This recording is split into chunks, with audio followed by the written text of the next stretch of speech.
Hello, and welcome to RPG Book Club, the podcast where we play a little bit of a video game and talk about how it makes us feel. I'm David Bernard Hauk. I'm Maddie Grace Webben. And I'm Trish. And today we are playing Part 5 of Persona 2 Eternal Punishment, and Sam isn't here. And I am here. Yes. And I'm here. Did I miss one episode or two? One. Okay, just one. It was more than 1 week, but just one episode, because it seems like we've all been going through it lately. Yes. Yeah. Do we want to talk about going through it, or do we want to just start? Well, I'm not really going through it anymore. I am, I guess I was only away for one episode, so I guess you wouldn't wonder that much where I was, but in case people are wondering, my life has gone in some crazy directions, most of which are actually good, but one of which is that my car got totaled. And because that happened, I wasn't in it. Nobody was hurt. My partner was in it, but nobody was hurt. But because of that, it's like, oh my God, it takes me so much longer to get to work.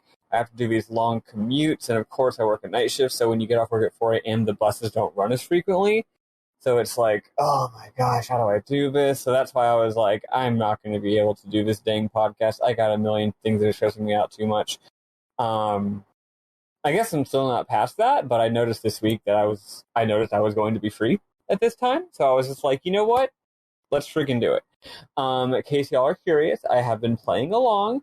I got kind of behind because of life being tough, but I am largely caught up. So I've played like half of today's stuff. So I played it all in a rush. So, not necessarily catching every little plot beat. Also, this game's translation continues to be the way that it is. Yes, it does. But I'll listen along to the parts that I played, and then I'll find out what happens in the parts that I didn't play, and then hopefully by next time I'll be all caught up, and hopefully I can be here next week too. I don't know if I can be or not at this moment, but we'll see. But yeah, no, life's actually good. I just had this one really annoying life situation that I have to freaking deal with. Right now the car is at whatever place where the mechanic appraises it to see how much the damages is, and then finds out if it's totaled, which it totally is, for the record. It's undrivable and all the airbags exploded. And then I guess I'm waiting to find out how much money they're going to give me, and then I have to go car shopping, which isn't fun. Also, my PS4 broke, which I guess is bad too. So aside from 2 different pieces of technology breaking, everything else is good. So I have nothing more to say. I'm glad to be here, though. I am, because I missed it for a few weeks. It's like time to get back to the old swing of things and talk about a video game. Yeah, Love and I missed you having you here too. Yeah, our episode was really short because we didn't have you talking. Well, You left me alone with the boys. Oh, I'm sorry. I'm sorry. So I went to a chiropractor, and he said my bones are all wrong. Oh no! What? You know what? I've been there. Did they show you that thing where they tell you what phase you're in and they freak you out? Phase? Phase? I don't know what you mean by phase. Then don't worry about it. I guess they didn't. Yeah. Apparently my head is too far forward. Yep. So I'm going to the chiropractor again tomorrow to see how we can fix that. Oh, you should tell them to give you back when I went to a certain chiropractor for a while. They gave me, you've probably seen it back when we lived together.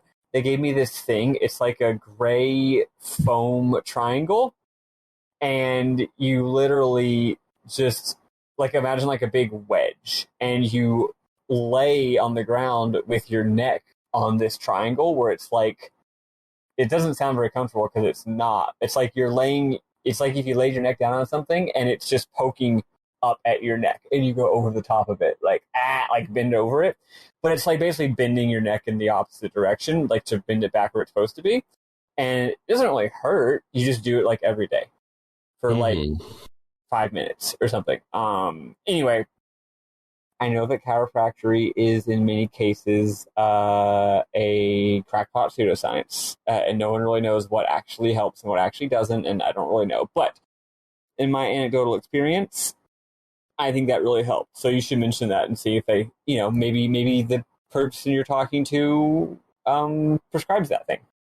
We'll see. Give me the wedge. The wedge. Where's my wedge? Where's my triangle? Yeah, so I went to the chiropractor, and I feel like something else happened since we last recorded, but it slipped my mind. Awesome. How you doing, Trish? I'm doing fairly well. I was having a bit of an upswing in mental health, and then the last week, half a week-ish, I had a little bit of a downswing. By a little bit, I mean quite a bit. Today's been mostly good, so hoping that continues. Nice. Okay, we're gonna go on. Other than that, the only big thing is I'm now on my third playthrough of Fire Emblem Three Houses, and let me just say... you know what? That's the right number of playthroughs for it, probably. Actually, I'm doing more than that. Surprised. I'm doing more than that. Minimum 4. Yeah, I'm also going to say, hilariously enough, it's only on my third playthrough that I'm actually figuring out some of the systems that I wish I'd figured out a while ago. Mm-hmm. Game has a lot of systems. I didn't realize that. I didn't really put any stock into the fact that, so if you select battle on your free days, there's one level that has no cost to it. So you can just grind there as much as you want. And I'm like, and I was like, that's where you get mithril. Because my first 2 playthroughs, I would get these ruined weapons, and it'd be like, yeah, you could reforge this into this legendary weapon. It just takes 10 mithril. And I'm like, I've got none. Where is it? And the answer was, I gotta grind it. And now you know. That's awesome. I do need to close out a saga. I do now have estradiol. Yay! Good to hear. I know that was a whole fucking thing. It was literally months and months and months. I now have it. I have quite a bit of it, actually. I am out of Adderall now, but that's not because of bullshit. It is bullshit to get more of it, but it just kind of takes a little bit, and I could have started doing it 2 weeks earlier, and I didn't. So that one's on me. It's not going to be an epic saga. But I am getting properly hormoned now. Nice. Speaking of healthcare, I found out today that my health insurance is changing on September 1st, which is a weird time for it to change, it feels like to me, but that's how my company is doing it. And as you may have heard, healthcare is, you get your healthcare from your employer, and your employer just does whatever with your healthcare. So I'm going to a completely new insurance company. This is potentially going to fuck up some stuff in my life, and I just have to wait until September 1st to find out. Oh, I'm so sorry to hear that. Yep, things. It could make things worse. It could make things better. Could make things medium. But no matter what it does, it'll at least be annoying. Yeah. See, tying healthcare to employers, folks. Not a good system. We shouldn't have done it. It's not great. I mean, I don't have that. I have my employer, I work full time, and they don't give me anything. That's actually worse. That is worse. The problem is that Renard has the better of the various options we have nowadays. Yep.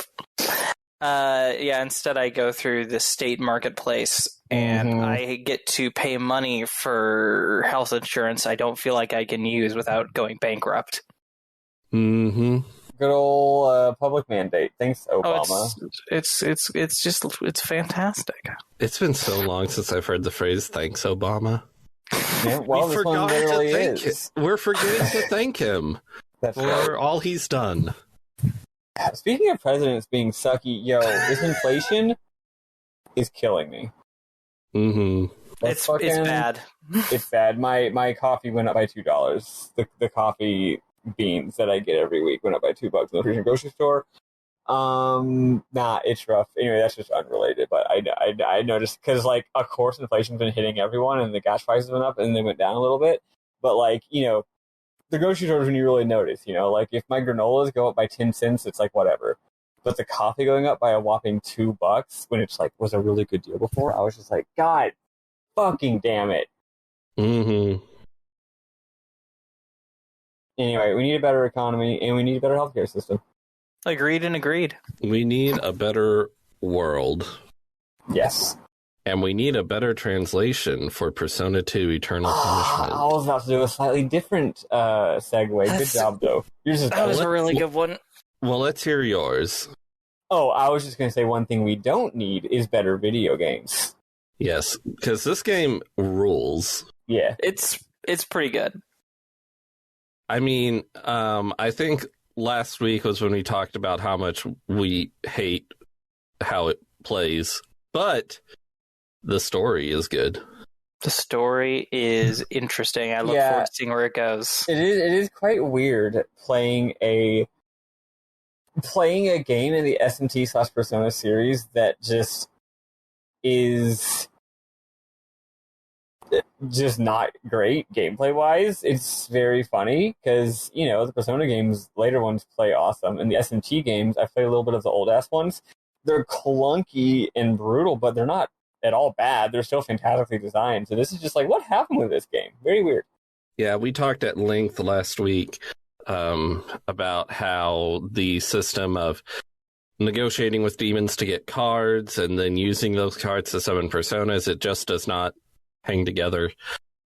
You have to grind so many to get any of them.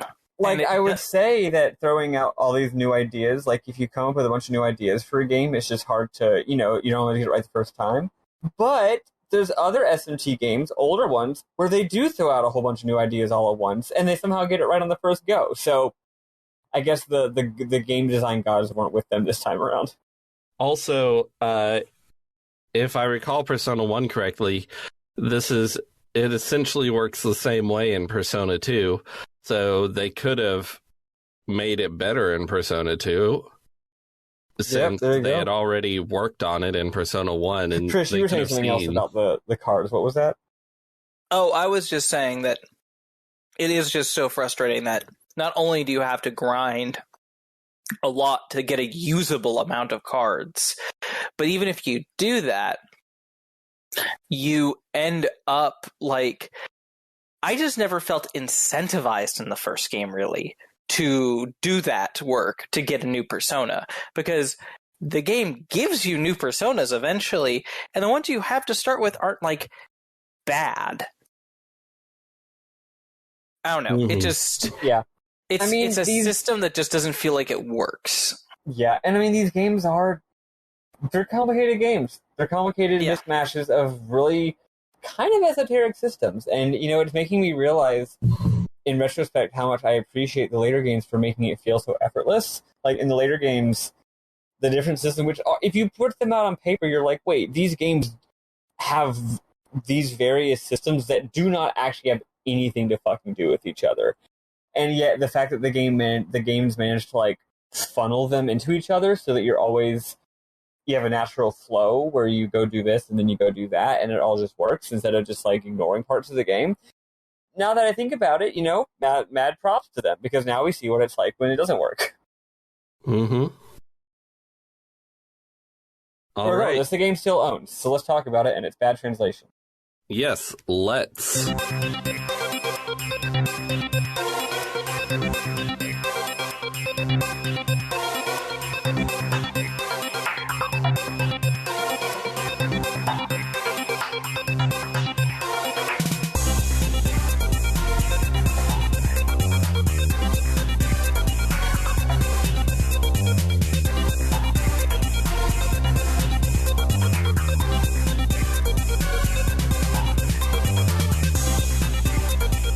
So the gang heads to the Kuzunoha Detective Agency and gets them to spread the rumor that a man with information about the Joker incidents will appear at Parabellum. I guess I should ask, did you spread the rumor that there would be a man or that there would be a woman? Bernard, I feel like my answer should be very obvious. Yes. Same. Okay. I did say at least one of y'all should choose to have a woman show up because I needed to have a man show up because you have to do that in order to see all of Totino's side content. I also it turns out to be the better path, in my opinion. Oh. As it turns out. Wait, which path? Nanjo, the guy's path. Oh, gotcha. Okay, yeah.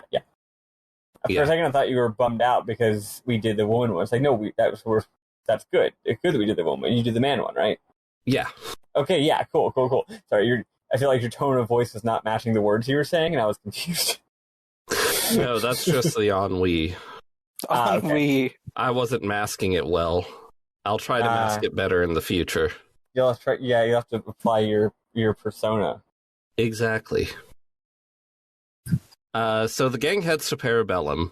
There's lots of media folks there trying to get a scoop on this mysterious man. Ulala and Balfu wait inside, while Maya and Katsuya wait outside. Katsuya is worried that they won't be able to find their mark.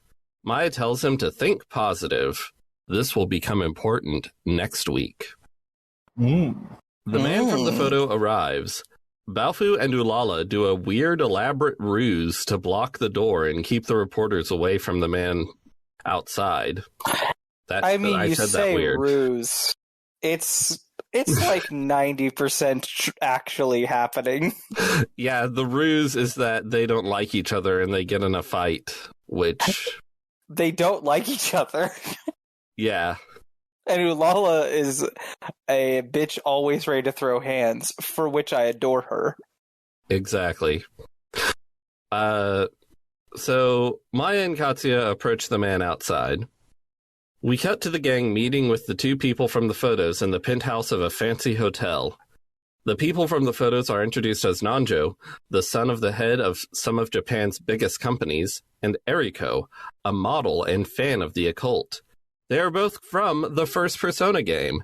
There's going to be a lot of stuff from the first Persona game this week, and I wish I'd played it more recently than like 6 years ago so I could remember it better and have more to say about it.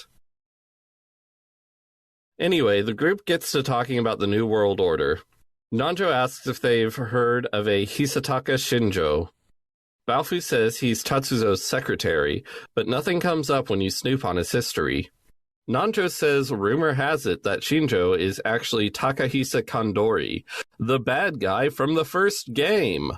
He was the president of a company called Sebek, and responsible for terrible things happening in another city 4 years ago, which Nanjo, Eriko, and all their friends put a stop to. Katsuya's like, isn't Kandori dead? Nanjo says, yeah, we thought so. But while following Kandori's trail, he was led to Tatsuzo.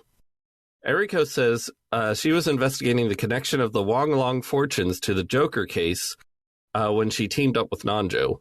We haven't mentioned these fortunes much, and but it's all the NPCs talk about. It's the only thing. Yeah. It's I'll talk about it later. Yes.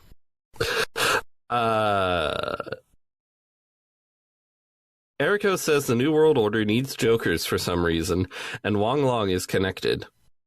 They may be using the fortunes to spread misinformation and rumors. Nanjo says the kidnapped Jokers are taken to a nearby laboratory, and that Shinjo is known to go there often. Eriko says that fortune teller Chizuru is filming a TV show later today. Nanjo asks the gang to help him bust into the lab while Eriko handles the TV station. Before leaving, we are introduced to Matsuoka, Nanjo's bodyguard, who seems to be against Nanjo's actions. But he says we'll regret it if we speak of what he's doing. We're like, okay. Yeah. The only way into the lab is through the sewers, so we get a sewer dungeon. Pretty damn good that it took this long to have one. Yeah. When they arrive in the sewers, Nanjo reveals that his father financially supports Tatsuzo. He knows how to get into the lab because his father's companies financed its construction. However, Nanjo says he walks the path he believes in. 2 people have to stay behind to man some controls, but luckily 2 random people from the first game show up out of nowhere and offer to do it so the whole party can proceed. Nice. Okay. We are still in the part that I played. Did I miss something? What was the point of that? Of those 2 people showing up? What was the point of having a problem that is immediately solved by a random thing that was pulled out of their ass when they could have simply not pulled the problem or the solution out of their ass? Cameos for these 2 characters from the first game. Great. Like, they arrived at the solution and found a problem to fit, and they weren't very good about it. Okay. I just wanted to make sure I wasn't missing some, like, do these characters have to be there for some important reason? Was this problem foreshadowed? Because to me, it seemed like, oh, we got to have 2 people. I was thinking, like, oh, I'm going to have to leave 2 of my party members behind as, like, a gameplay thing. And then it's like, nope, here's 2 guys to do the thing that we just made you do. And I'm like, all right, cool. But I'm glad I wasn't missing anything. Mm-hmm. It's really goofy, y'all. Yeah, it is. Especially considering I don't know these characters. Yeah, I barely recognize them myself, and I've played the first game. We talked about how it's funny that, it's funny to imagine playing this game without playing the first part of Persona 2, but we're still getting a little bit of that because we may have played Persona 2 Part 1, but we haven't played Persona 1. So we're still getting a little bit of the, damn, they sure remember do things and we don't know what they're talking about vibe. I was literally thinking that as I was playing through. I was like, we've been saying that, but we had experienced that how many times now where it's just like... we're getting a little taste of it. Imagine if they'd kept doing this. Imagine if Persona games had continued building off of the previous one instead of them being totally unrelated. Like, in Persona 4, the only connection to Persona 3 and Persona 4 is that, like, in Persona 4 Golden, there's, like, a part where you go on a class trip to Persona 3 land. Like, literally, you go to, like, a city, and there's, like, a cut scene where you go to a different city, and you hang out there, and it's like, oh, real heads know this is the place where Persona 3 happened, and I think... Do you even run into any characters there? I think you do, right? You run into a couple of the social link characters, I believe, but not the main party. Yeah. Yeah, but like, that's it, right? But yeah, if they had just kept building and building and building, like with the degree of like extremely tight relationality that this game has, we'd be in a Persona 5 would have been wild by the time you get there. Mm-hmm. So the gang makes it through the sewers to a parking garage. The security room is in sight, but an armed guard's in the way. Ulala steps out to try to seduce the guard, but Baofu jumps in front of her and uses his coins on the guard, and now that it's happened in a cutscene and not just a battle, I'm like, wait, how does he fight people and demons with coins? He throws them at them, obviously. I guess he throws them hard. I mean, that's the move in Final Fantasy, you throw your gil at them, but yeah, it's goofier when it happens outside of the battle system. It'd be hilarious if you didn't buy weapons for him and just every time you had him do a normal attack, it cost 1 yen.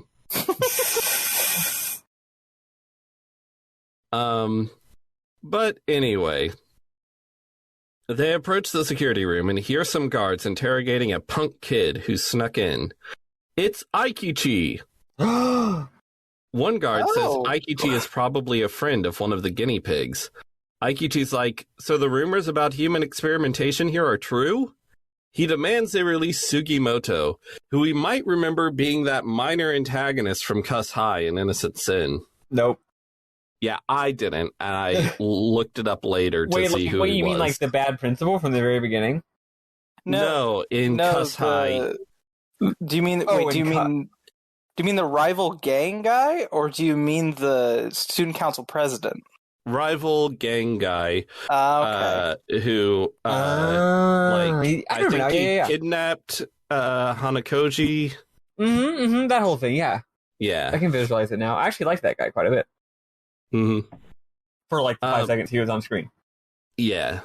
I did not remember him. I thought when he was talking about release Sugimoto, I thought it was that one goon of Aikichi's who randomly had a face portrait.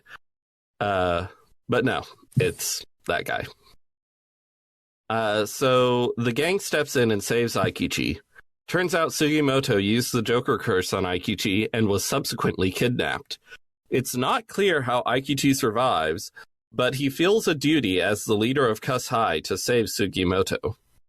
Katsuya tells Aikichi to leave, but he insists on coming along. While you're in this dungeon, you can visit the Velvet Room and Trish's Spring, and Aikichi comments on them seeming familiar. Have we mentioned Trish's Spring? Ever? You mean my spring? I think we might have once or twice. I didn't listen to last week's episode, so maybe unless y'all mentioned it last week, no, I don't think we have. Yeah, it's a place where you can heal. Yep, and it's very expensive. Yes, it's there's a bad fairy there who overcharges you for healing. Luckily, you never really need to use it because I've never used it. You gain SP or whatever it's called as you walk around, and you use that to heal. Yep. Anyway, as the gang goes through the lab, they get help from the scientists who regret their work there. Eventually, they find a bunch of cells where the kidnapped Jokers are kept. The people held there look weird, and Nanjo's like, these people have been demonized, which means they have been taken over by personas. However, Sugimoto is not among them. Nanjo tells Aikichi to escort the demonized people to a truck they passed by in the garage. Nanjo plans to bust them out on the truck and take them to his family's hospital to try and save them. It's not clear why Aikichi, who can't defend himself like the persona users, is the right choice for this job, but whatever. Aikichi agrees and leaves, finding Sugimoto to the party. Eventually, the gang finds their way to a room with a bunch of equipment in it. Balfu hacks into a computer and finds research on separating a Joker from its user and artificially creating persona users. The research is by Kandori, the bad guy. Balfu copies the data onto a hard drive so they can look into it later. Ulala brings their attention to a strange device in the next room. It's labeled Joker and filled with vials of what looks like blood, except it glows and tiny hands form in it as it sloshes around. Weird. Suddenly, the lights flash on. Kandori is there, along with a fuck ton of hired goons. Hired goons? Kandori holds Aikichi hostage and tells them to give back the data if they want the kid to live. Nanjo asks how Kandori is alive, seeing as the former killed the latter 4 years ago. He says, Kotodama, as you see, they have a great interest in my research. They summoned me back from Hades. They talk about old times some more, and Nanjo tells Balfu to give back the data. Balfu slides it over to the goons, but Kandori's like, I'm gonna kill Aikichi anyway. But at the last possible second, Totino's bursts in and saves him. He tells the gang to get out of there, and the gang makes a break for it in the confusion. Kandori says to Totino's, regardless, neither you nor they can escape from fate. Paradox boy. Totino says, I see, you too were enchanted by him. Then tell him that I'll protect Maya and everyone else. Bernard, you didn't do your bit you always do. What bit? Oh, him. I see. You were enchanted by him. Sorry. My throat was feeling weird and I got distracted. Right. They summon their personas for an epic off-screen battle. The gang makes it to the garage where Aikichi has loaded the demonized people onto the truck. The goons catch up, and they brought demonized Sugimoto with them. Sugimoto and the goons attack. Hired goons. After a tough boss battle, Aikichi's like, "You didn't have to kill him!" The gang's like, "We didn't kill him. He's alive." Aikichi's like, "Oh." Nanjo waxes philosophical, and Aikichi says Nanjo's a true man and asks to be his apprentice, and Balfu is like, "You guys, we're supposed to be escaping!" Ulala asks what about Totino's and the data. Balfu reveals he has the hard drive with him, and says Totino's will be fine. The gang makes their escape on the truck. Later, the gang arrives back at the penthouse to find Eriko, Matsuoka, and the dead bodies of Nanjo's other two hired goons. Hired goons? Matsuoka says by the time he got back, it was too late. Nanjo says Matsuoka is sus, but Matsuoka says no, I was fixing wiring in the med bay. Red saw me. I've never played Among Us, but I think that's what happens. That's right. Nanjo apologizes and asks Matsuoka to take care of the situation. Ulala wonders if this could be the work of Sneak. In any case, they're not safe here, so Balfu invites everyone over to his lair. At the lair, Balfu looks into the stolen data and finds information on a machine called JSM, which separates the Jokers from people. I wonder if JSM stands for Joker Separation Machine. Balfu says, "The separated Joker goes in a tank. It's known as Kegare. Kegare consists of things like hatred and fears." Katsuya notices... What? Nothing. I couldn't stop. I couldn't help but laugh thinking about translator's note. Kegare is hatred and fears. Oh, classic meme. It's one of the all-time. I think Classic. it's one of the greatest images in the history of the internet. I think about it all the time. Yes. Katsuya notices phone records in the data, which have the same receiving and sending lines. It's a list of Joker calls. They even have info on emergency calls and police dispatch. Balfu says, "There's more. Is it a robot? A two-legged tank with human nerve implants, co-developed by the Defense Agency. Metal Gear." Yeah.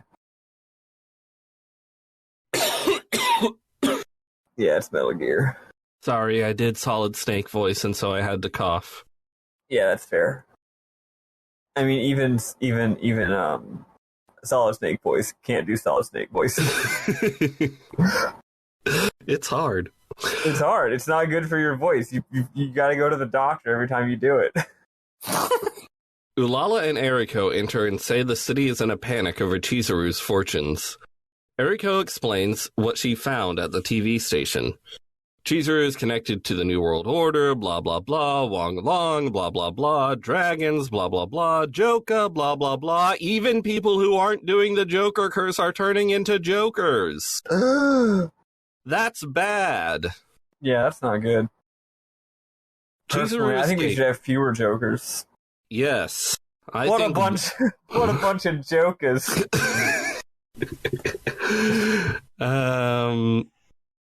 Chizuru escaped and said people like us are the reason her fortunes are needed, and that she collected a ton of Kegare. Katsuya puts the pieces together. The fortune-telling creates more Jokers, the Mafia hunts them down, Kendori does science on them, and the police cover it up. A convenient news story plays on the TV, saying that Genji Sasaki, producer of the group Muses, is holding a seminar to purify those affected by the Joker curse at Smile Hirosaka. Balfu's like, let's go there and find out why they're collecting all this Kegare. In an alternate timeline, the gang spread... Wait, is that as far as we went? Yes, I said farther, but then I realized, whoa, that was too much. Oh, I played all this. Cool. Yeah, that's exactly where I stopped. Cool. Yeah, I was awesome. Nice. I'm caught up. Yes, but now we have the alternate timeline where the gang Or spread... the normal timeline. Or the normal Yes. timeline. Every timeline is an alternate timeline. That's true. Anyway, in this timeline, the gang spread the rumor that a woman would appear at Parabellum. Things play out the same until Eriko asks the gang to come with her to the TV station, while Nate checks out the heavily guarded lab on his own, I guess? At the TV station, the gang runs into Hidehiko Uesugi, who is from the first game. Yukino, who we might remember is a friend of all these first gamers, is there with Fuji as well. They're all ready to help out. Though actually they're all doing a photo shoot, but they want to help out. Uesugi says the media has been manipulated to manufacture the fortune-telling boom. Ulala's like, interesting. Why is there a cat in here? And why has it been staring at us this whole time? Lala, asking the real questions here.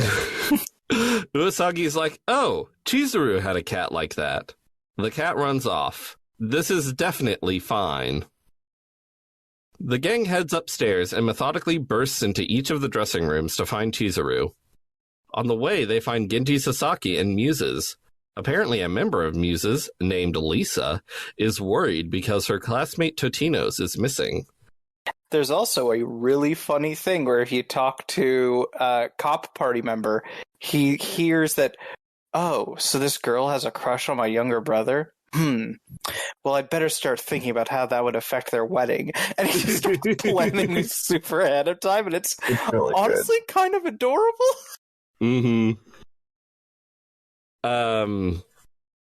But yeah, we do find out that Lisa has never actually talked to Totino's. But still, best to plan for their wedding, just in case. Maya feels like she knows Lisa.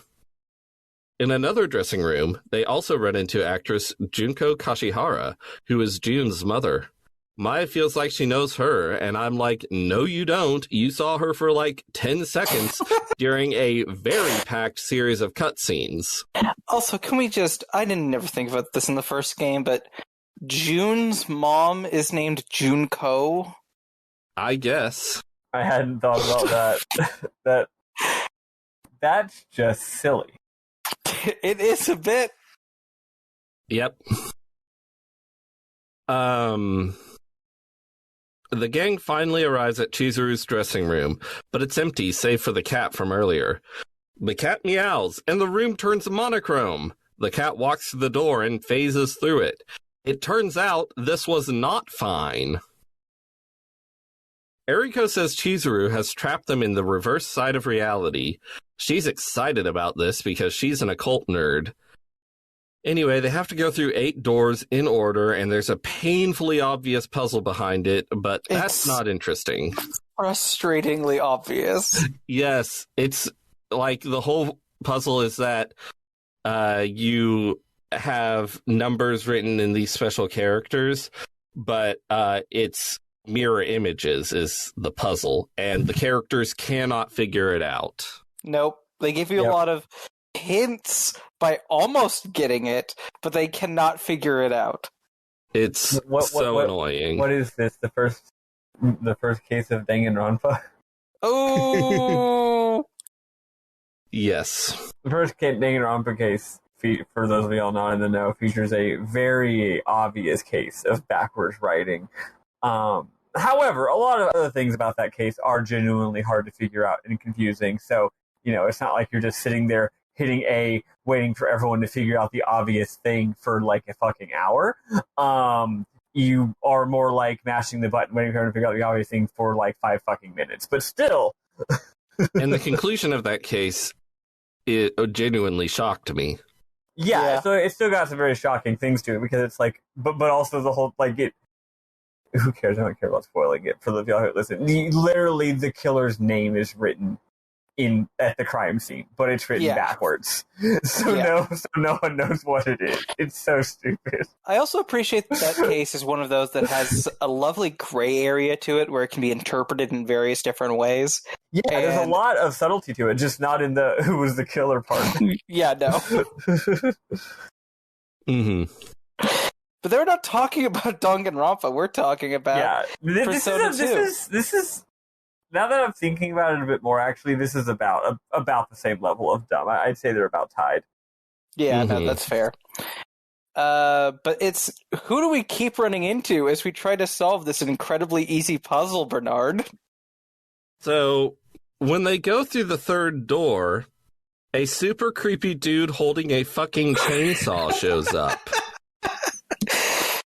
Eriko says this guy has been stalking her, though she thought she, quote, got rid of him, unquote, with her persona. So the creepy stalker with the chainsaw attacks. Oh man, I just remembered the hilarious thing that happens in Mandy with a chainsaw, which I'm not going to spoil for people who haven't seen Mandy. Oh, I haven't seen Mandy. Y'all should all go watch the film Mandy. It's a very good movie. Something happens with a chainsaw in that movie that is one of the funniest things I've ever seen in a movie. There's a whole, and this part is not the spoiler itself, but if you need to be convinced to watch it, there is a chainsaw on chainsaw fight scene. Ooh. Yes. But It's within like a that sword scene fight, but are with things chainsaws. I will not spoil that will delight and make you holler. Yes, I hollered so much when it happened. Anyway, but we're not talking about Mandy. We're talking about Persona 2 Eternal Punishment. That's right. So the gang kicks the chainsaw guy's ass and leaves. Behind the fourth door, he appears again. The gang kicks his ass again, and Kazuya handcuffs him to a thing. However, behind the sixth door, he appears for yet another fight. He says Eriko is the same as him. This time, the gang breaks his fucking neck. I can't feel bad about that. No, that's fine. It's based. There's also so much of Ulala threatening this man, and it's so good. It is. Her bleeped out threats. Yeah, I didn't play this path in the PSP version, so I don't know if they changed that. But it's very funny. Ulala rules and will never stop ruling. I'm going to be gushing about her a bit in the later section. Yeah, wonderful. I don't know. She's just she's a special creature. Listen, I want to marry this bitch. I love her. I'm not sure what I want to do to Ulala. I didn't mean that in a weird way.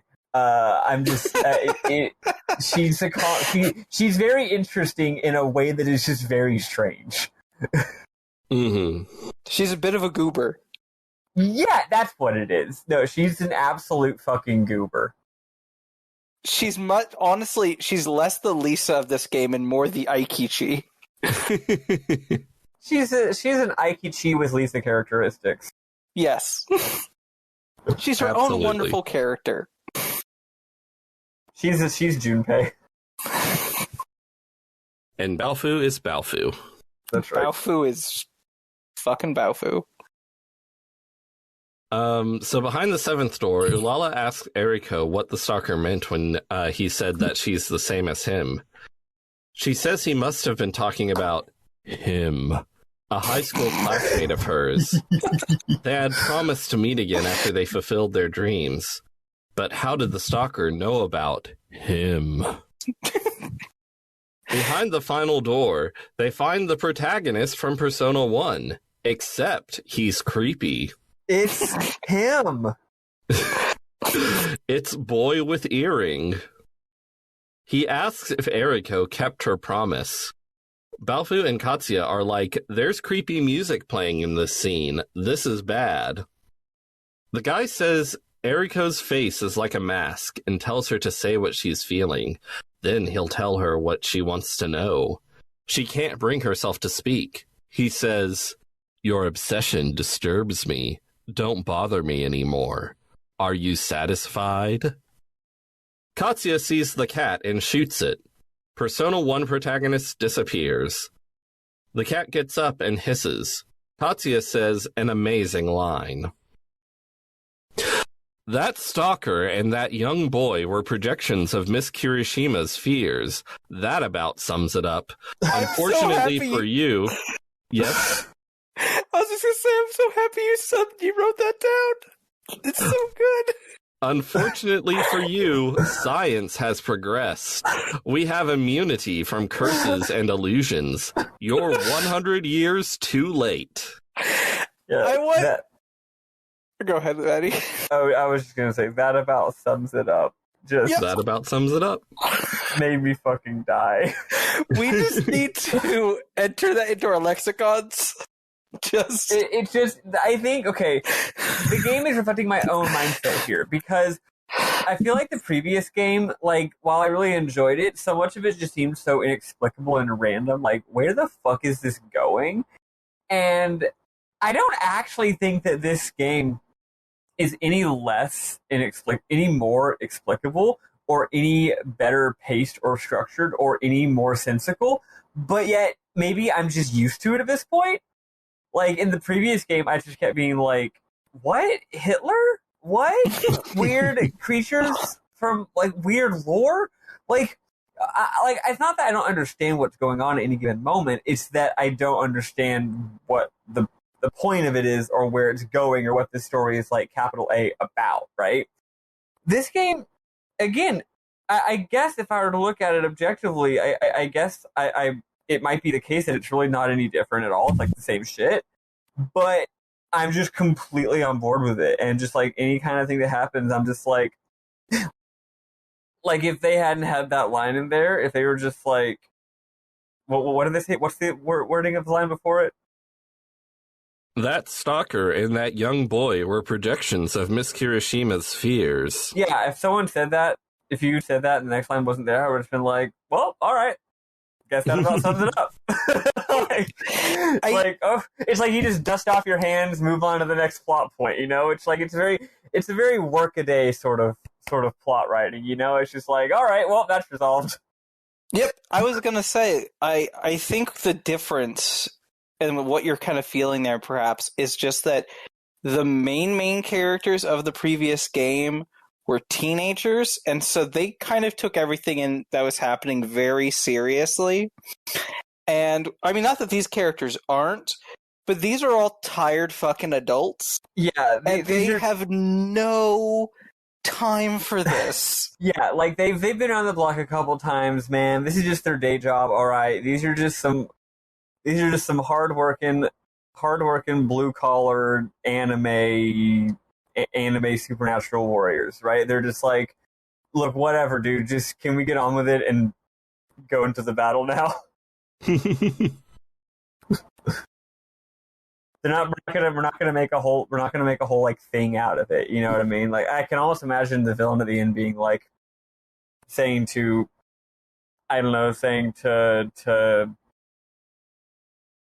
who would be the funniest character? Fucking Yuki or something. It's being like, I'm Yuki from the future. Ooh, and everyone's just like, all right. That about sums it up. So the cat turns into a monster and attacks.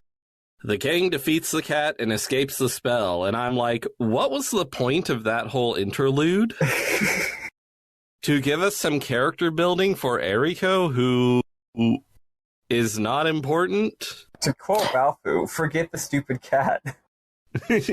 I get what you mean. I kind of enjoyed it. I was a little hesitant about halfway through the stalker stuff, because I was like, it feels like you're treating this a bit like a joke, even though she is clearly really panicking and not okay with this, which is a very realistic reaction. But then at the end, the idea that this is all just like built on her existing fears, it makes the chainsaw thing make more sense. Mm-hmm. Mm-hmm. And I don't know. I think that it was a neat little dip into someone's psyche. Not a character I know or am invested in, but I was still down for it. Mm-hmm. And it honestly compared to a sewer level. Yeah, and I think that's the thing. Like, I don't know. Like, maybe it's just the fact that at this point, at this point, I am no longer expecting every weird little interlude or episode to end up actually mattering. So when it doesn't, I don't care anymore. So instead of being like, but what was the point of that? I'm just like, all right, cool, next. I'm just personally not someone who enjoys media by going, okay, but how is this going to tie into the rest of the work? Sometimes and sometimes ant. That's cool. Sometimes ant. I can do both methods, right? I think it's more about expectations. Like if you're expecting, because again, this is Persona, right? I mean, like in the later Persona games, it does all build up into this cohesive whole. So I think if you're expecting it to be that, then you're like, why isn't this happening? Whereas if you're not expecting it, you're just like, all right, I'm acclimated, right? This is a purely episodic situation, and the writers, it's just that yes and sort of writing, the kind you get. Sometimes you read a fantasy book and halfway through you're like, wait a second, was this based on somebody's D&D campaign? And then you read it, and it's like, yep, it sure was. And it's because it has that yes and quality to it. Yep. Mm-hmm. Also, this whole plot cul-de-sac gives Ulala a lot of opportunities to be absolutely wonderful. Yes. Totally true.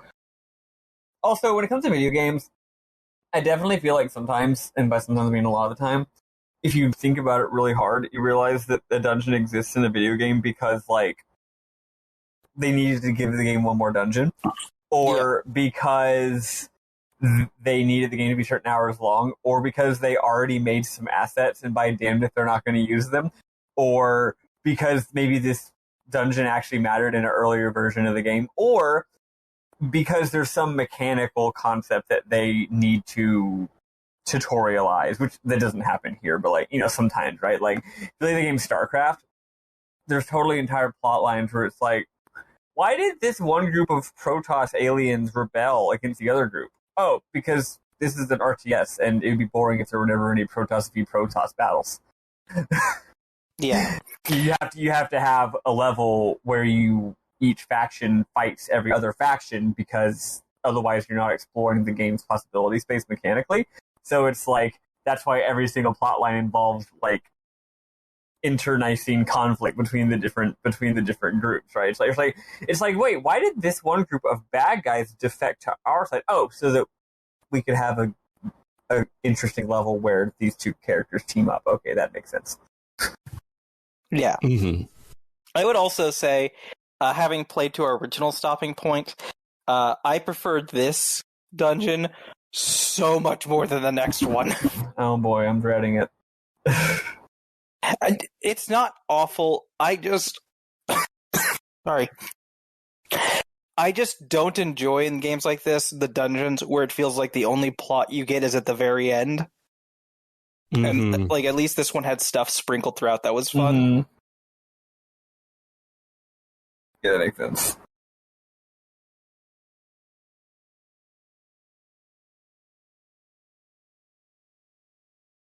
Bernard, did you die? Yes. Sorry, I was yawning. Gotcha. It was a long one. And I was coughing, so. Anyway, we cut to one of the studios where Chizuru is being interviewed. Ginji, Muses, and Junko are there too.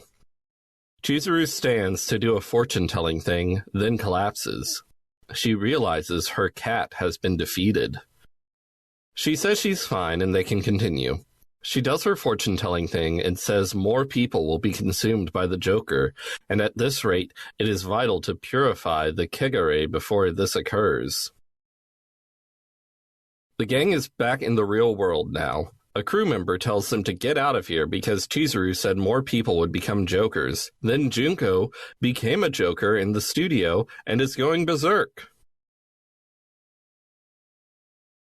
The gang bursts into the studio and sees Totino's protecting Muses from Junko.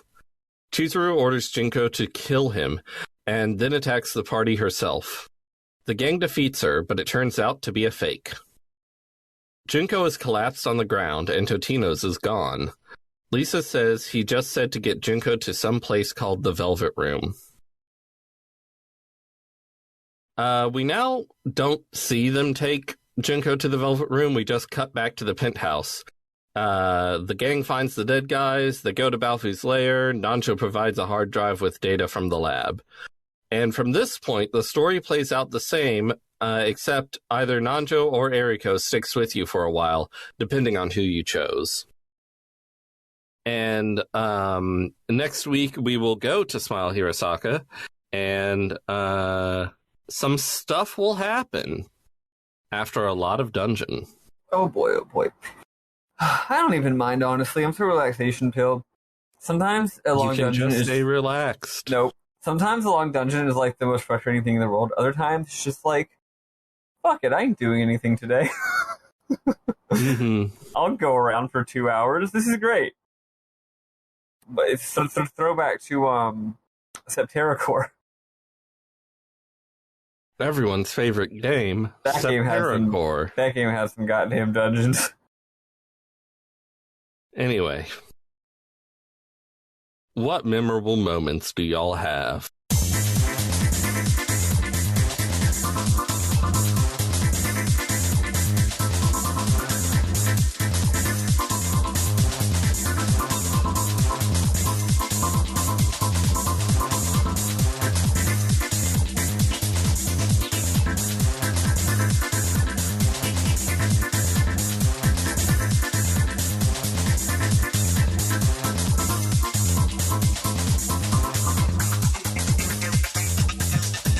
Do you mind me going first? Yeah, go for it. I'm actually looking up mine anyway. I had it open and then I got rid of it on accident, like I do. It happens. Yeah, so my big thing this week is just, I adore Lala so much. That scene near the beginning of this section where her and Baofu are having to hang out together is so good. Just, she starts off like being like, we should really get we should get to know each other better. She starts like trying to go into like deep personal adult shit, and Baofu's just, the fuck are you talking about? I don't care. And it's just like that feeling when you try to share your life struggles with someone and they just do not give even half of a fuck. And he's just okay. I'm just Baofu's is an asshole. I don't like him. Yes, he's an asshole, and I think he's hilarious. He's very funny, and he provides an excellent person for Ulala to punch. I am a little worried that some of the things they're doing in other stories would be the kinds of things you use to set up them possibly being a romantic thing, and I don't want that at all. I don't think Baofu has any interest in that kind of thing. He's too busy busting taps or whatever he does. Whatever it is he does. And then also just entirely throughout the stalker section, I adore Ulala being this foul-mouthed punk of a woman ready to just kick some dude's ass for threatening a woman. It's good. I just adore her. My only other memorable moment thing is I did not notice until this section, but the Velvet Room's background music, I don't know if this was the case last game or if it's just this game, but it's a very different version of it, but it's very clearly Gymnopede #1, which is a bit of classical music. It's one of those ones where if you learn to recognize it, you'll hear it everywhere because it's so used. No, it totally is. It's really neat. Yeah, in this game, and I believe in the previous game and Persona 1, sometimes when you go in the Velvet Room, it plays a different song. Okay. And sometimes, yes, it's that song. But usually when you go into #2, which is the more famous one. Not that one's the different one, and that's in a different video game we haven't played on this, that we had not played on this podcast. What about you, Maddie? Have you brought them up yet? I just have one. I just have one very important one. So Kandori, who's also called Guido Kandori, which is very funny to me. Yes, in the Revelations. Yeah. Okay. So I was about to ask. So I guess Bernard knows. Trish, do you know what Guido's name is in the Japanese original and also the North American version of Persona 1? No, please tell me. His name is Guido Sardinia. That's not his name in the Japanese original. Oh no! Okay, must have read wrong. Well, at least in Persona 1, he's called Guido Sardinia, which is incredible. Yeah, in Revelations Persona, they decided to give him that name, and then in North America. Yes. Okay, I was looking on the wiki and I misread it. If it says in Revelations Persona something happens, that just means in the localization. Oh, gotcha. Anyway, that's the best name I've ever seen for a video game character of all time. Especially considering he's not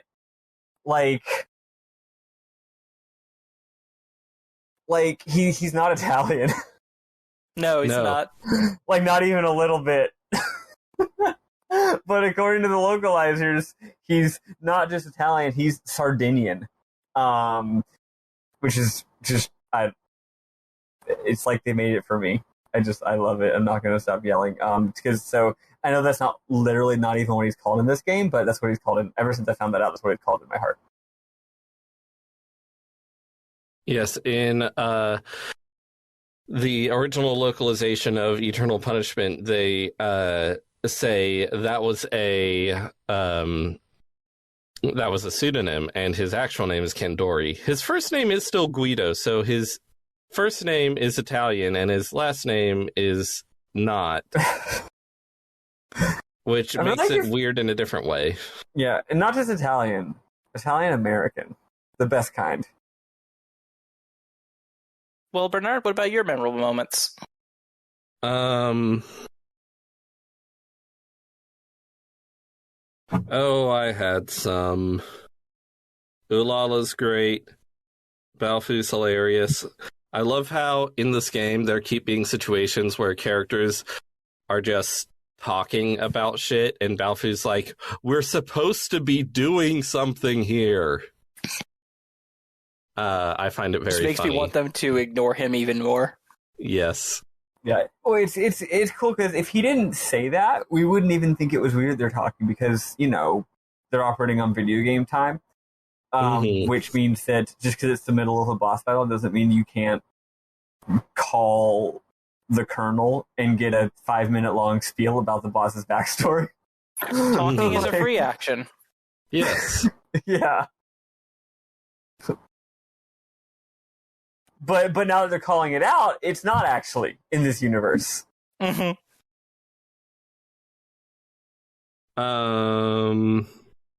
Yeah, I forget the rest of mine. I didn't write them down. I'm sorry. Hey, don't gotta be sorry. I think it's fine. I'm sorry. It's okay. We forgive you. I mean, as the notes doer, you're pretty much putting all the good stuff in the notes. Yeah. Anyway. You've given us a lot of amazing content already. That's usually how it works. I did call out Katsuya's amazing line about our immunity from curses.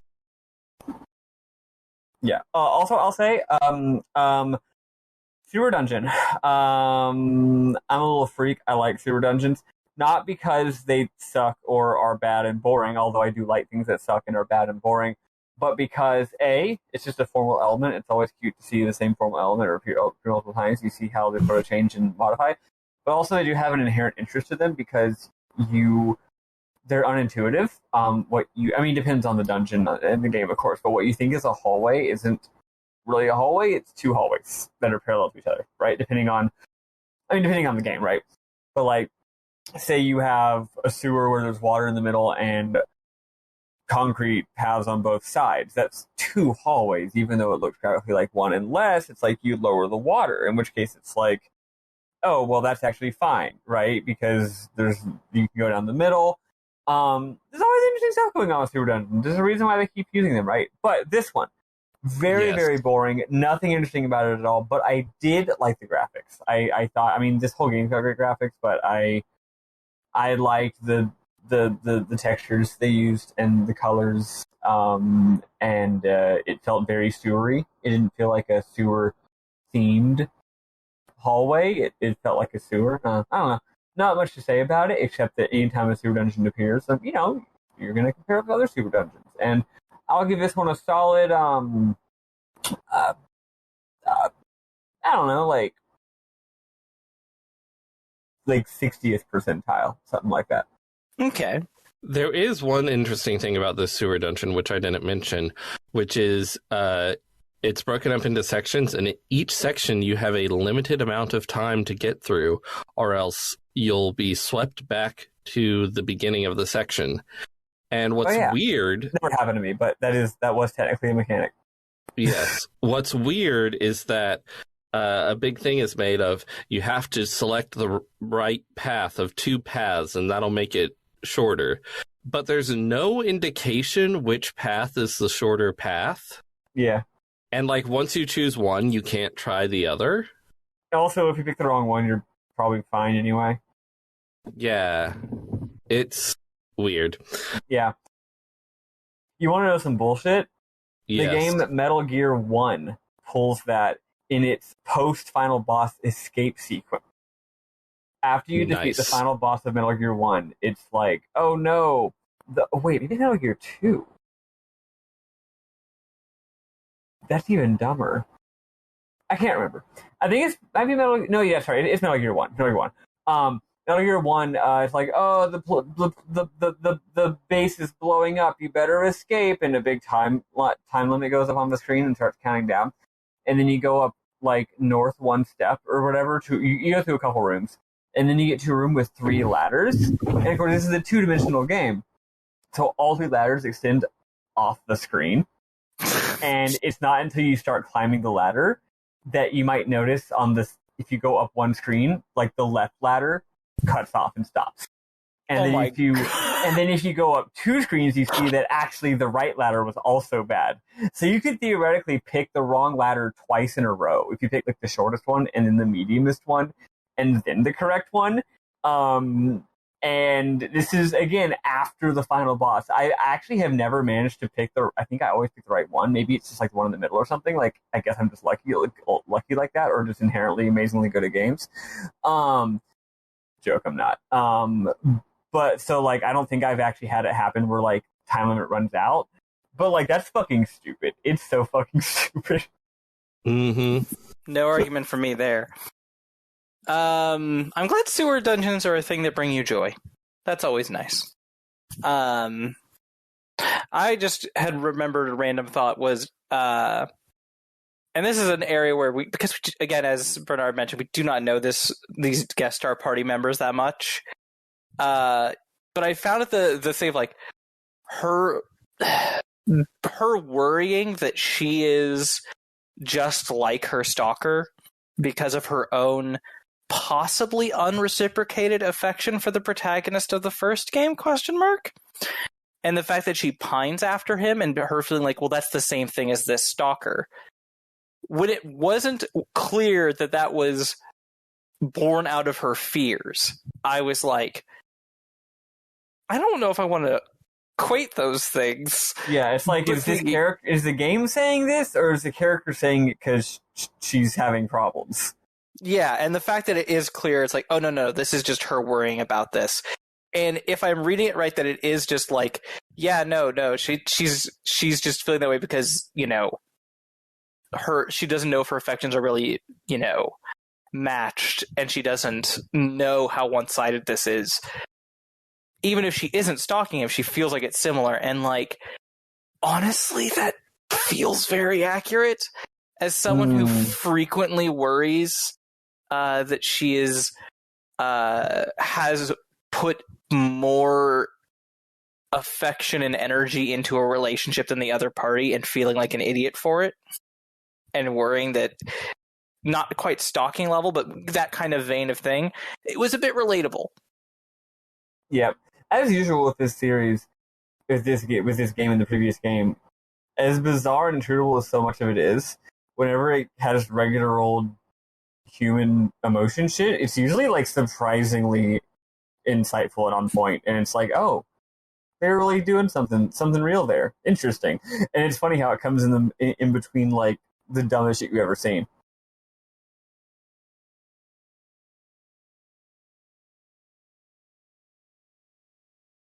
Or are you yawning again? I'm sorry. Well, do we have anything else, or are we ready to close out for the day? I feel like there's stuff I'm forgetting.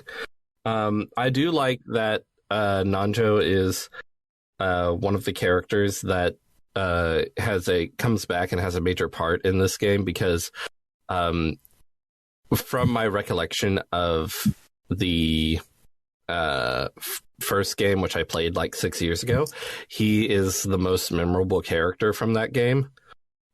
He's just a rich shithead, and he's terrible, but like he learns to not be so terrible, and he's real good. So I like that he's back, even though he's had his entire arc at this point. Just because, you know what, just because people have already had their arc doesn't mean that they're not still important. If you, if you've already had your character development arc, you're valid. You're valid. You can help other people with theirs. We still love you. Yeah, that's right. Or you can just vibe. I mean, listen, some people don't even need a character arc. Some people don't even need a character arc. Yeah, they're just good. So true. Gestures at Superman. Listen, Superman doesn't need a character arc. Until screenwriters realize this, they're not going to make a good Superman movie. If I was a character, I would simply already be the best character and therefore not need a dramatic arc. Exactly. People might read people might say that my story is boring. I don't care about them. I don't care about whether people think that my story is interesting. I'm here to be a good person and to vibe. Character arcs are for losers, actually. Well, I mean, you can tell a story without a character arc for your protagonist. If you do so, then you're not. Then by not having a character for the main character, it's because they were right the whole time. It is the world that is wrong and must change to fit them. Oh, I'm not even getting that deep. I'm just saying that I think the characters don't need us to approve or be entertained by them. Oh, I mean, that's good too. It's like, hey, live your life, man. Fictional person doesn't exist. I mean, honestly, like... Main character from Pokemon? I don't need to know your interiority.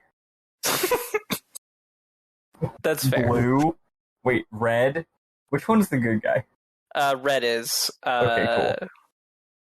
Yeah, I'm not gonna get into my deep Pokemon knowledge. I don't want to completely lose any credibility I might have somehow faked. Anyway. I mean, if you get knocked down to 0, you're still better than us, which are well into the negatives at this point, so. Anyway, yeah, Bernard, you should say all the stuff. Oh. This series could not happen without your support. You can go to rpgbook.club to support us. That's on Ko-Fi. Preach. And there's membership tiers. You can do the $1 tier, which gets you basically everything. And or you can do the $5 tier, where we'll shout out your name. We love to hear it. I don't have access to the list of names, so sorry, guys. I'm going to have to cut it in later. And magic of editing. Yes. Sam's not here, but he can be here magically through technology. Yes. Aaron 524, Cerebral Wind, Anthony Lerma, Vimk, Jfro Prime, Eli Bergmoss, Doho, and Tuxedo Ken. Then we have our highest tier. It's called Luminary, folks. You're going to love it. It's called Luminary. They're all Dragon Quest themed. That's reference to Dragon Quest. That's right. Luminary is a legendary line. Yes. And our current only Luminary is Carr, who is a dentist. So let's go, Carr, baby. Love the car. He wants to give a shout out to dental hygiene and tell you to... He wants to give a shout out to your mouth, is what Sam would say if he was here. Yes, and I didn't say it. That's right. So brush your teeth twice a day, especially right before you go to bed. That's right. It's very important. Tell that bacteria to go fuck themselves. Yes. For RPG Book Club, I've been a sleepy boy. I'm a surprisingly unsleepy Maddie Grace Weapon. And I'm a barely woken up Trish. There we go. Let's all go do things that aren't talk about video games. Toodaloo. Sounds good. Bye, Bye everybody.